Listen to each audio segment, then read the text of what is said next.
লড়াই করে যে দেশ নতুন করে মুক্ত করেছে সেই দেশকে ওদের আকাঙ্ক্ষা অনুযায়ী গড়ে তুলতে হবে। জনগণের রক্ত নিয়ে যারা খেলেছেন ওরা কেউ মাপ পাবে না। আমরা বলেছি আমরা দখলদারিত্ব ভাঙবো, তার মানে জনগণের অধিকার প্রতিষ্ঠা করব। কিন্তু আওয়ামী লীগের দোকান ভেঙে সেখানে আর এক দলের নেতা সেই দল দোকান দখল করে নেবেন, এই জন্য তো আমরা লড়াই করি নাই। জি, এইটা চলবে না।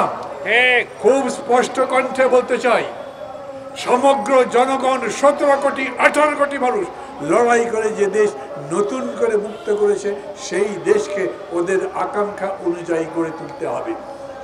কোন দলের আকাঙ্ক্ষা অনুযায়ী নয়, কোন নেতার আকাঙ্ক্ষা অনুযায়ী নয়, কোন ব্যক্তির আকাঙ্ক্ষা অনুযায়ী নয়, সমগ্র জনতার এই আকাঙ্ক্ষার ভিত্তিতে গড়ে তুলতেই আমরা বলছি আমরা গণতন্ত্রের শাসন প্রতিষ্ঠা করতে চাই এবং গণতন্ত্রের শাসন প্রতিষ্ঠা করবার জন্য নির্বাচন হতে হবে।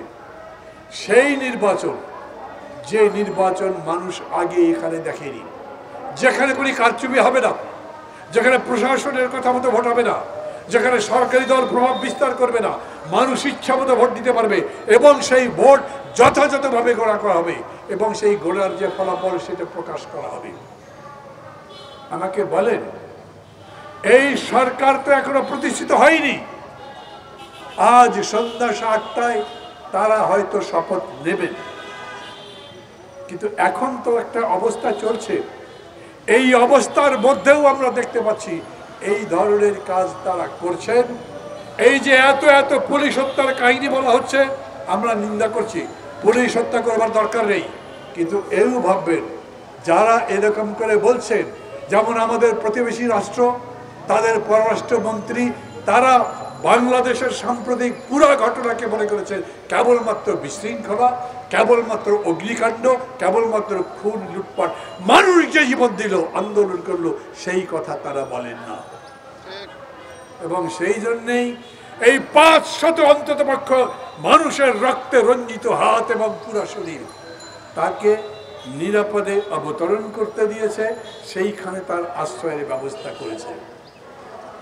আমি প্রথম বলতে চাই, জনগণের রক্ত নিয়ে যারা খেলেছেন ওরা কেউ মাপ পাবে না।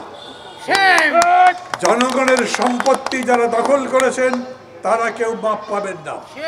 যারা জনগণের ভোটের অধিকার কেড়ে নিয়েছেন তারা মাপ পাবেন না। ওটা ব্যক্তি হোক, নেতা হোক, দল হোক।